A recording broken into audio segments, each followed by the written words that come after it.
Hey ladies and gentlemen, welcome back to the channel. My name is KPZ, you're here on the home of the slightly above average ship review.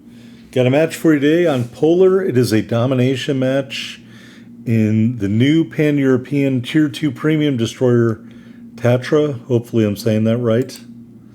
What can we say about Tatra? Well, first and foremost, if you have Xbox Game Pass Ultimate, it is free in the store. I think the bundle will be something like 30 something bucks, but then you click on it or hover over it and it'll show that it is free if you have Game Pass Ultimate. You should not pay for the ship.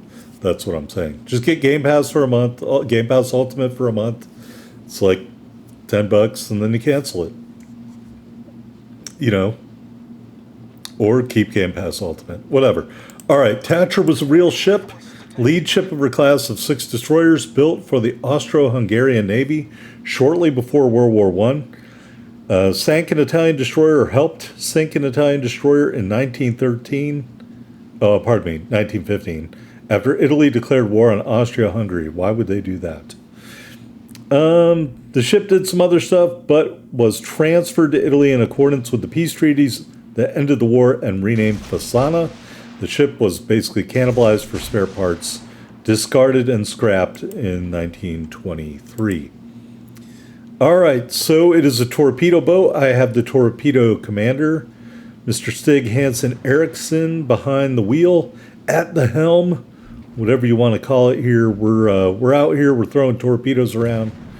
Real quick, going to wiki.wargaming.net. It's not on WoW's builds. Max dispersion 83 meters, shell velocity 880 meters per second. There's not even a torpedo reaction time. I hate to say it, they have different stats over there on the PC side of the house than we use over here. All right, so I threw up my smoke screen hoping to farm a little damage from, I believe that was a walkie-talkie. Or the walkie-talkie, as I like to say. We're not going to be very effective here, but we are going to get an assisted base cap. But make no mistake, like most pan-European destroyers, you want to be throwing out those torpedoes early and often in this ship. So even though we're about 2.5 minutes into the game, and I haven't launched or landed a single... Well, maybe I launched one, but I haven't landed a single torpedo strike yet. Just you wait. Just you wait. All right, we're moving out. I see the opportunity for something known as a kill pinch, which is one of the things I enjoy doing very much. Here's the Phoenix. I've got armor piercing loaded, just not at the right angle. And somebody else gets the kill. I think those were overpens. That's terrifying. All right. Moving in here, we are going to use the corpse of the Phoenix for an unusual tactic, which I haven't come up with a name for yet, but basically I'm going to use the corpse of the dead Phoenix, which is not sinking, to guard my ship against enemy fire or torpedoes. There, the enemy destroyer sneaks out. We grind to a halt on the hull of the Phoenix. The Wyoming tried, and the Wyoming failed because I am using this as cover. All right, there is the enemy destroyer Ensign Gabolde. There is the Wyoming. We will put some torpedoes out on the Wyoming. More shells and torpedoes coming in from the Ensign Gabolde. They all miss because we still got the corpse of the Phoenix here protecting us. Thank you, Mr. Phoenix, for doing an adequate job. All right, in a minute, we're going to get a solo base cap. There it is. I have done everything I can do to help our team win. Oh, but not yet. All right, Wyoming, we got one torpedo strike. Ensign Gabolde should have moved in on me pretty hard. I don't understand why it didn't. So we're going to go take on the Wyoming mano y mano. That means one-on-one, I hope. All right, Wyoming is getting those secondaries after us. We are shooting at the Wyoming. The Wyoming is going to shoot at me here in a minute, but not before we get 4 torpedo strikes and start a flood. Now, I believe he's going to damage comp, but looky here. We're already got a reload.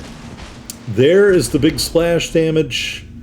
There go another salvo of torpedoes, quick checking the area. And there goes 6 more torpedoes on the Wyoming. Kill number 1, devastating strike. I think I have 11 torpedo strikes already. Maybe just 11. All right, so we punished the Wyoming, who didn't think we could stand up to his HE salvo. We made him eat 11 torpedoes, and now he's dead. At least 11. All right, we're going to launch some more torpedoes here at Svetlana. I'm just hoping to get all those torpedo strikes on there, because I know by now that if I don't get them all, then that ship has no chance of dying. Meanwhile, looking up at the scoreboard, we've got a 1-ship lead that's about to divergently change here in a minute. Our team is just going to totally pull away. There is the torpedo strike. Unfortunately for us, he damaged Knyaz. We leave him hanging on a thread, and so we're not going to get our second kill. Here's the worst part. I should have switched armor piercing, and I didn't. And we'll shoot, and we won't even do enough damage to get the kill. And then seconds later, our teammate finishes him off.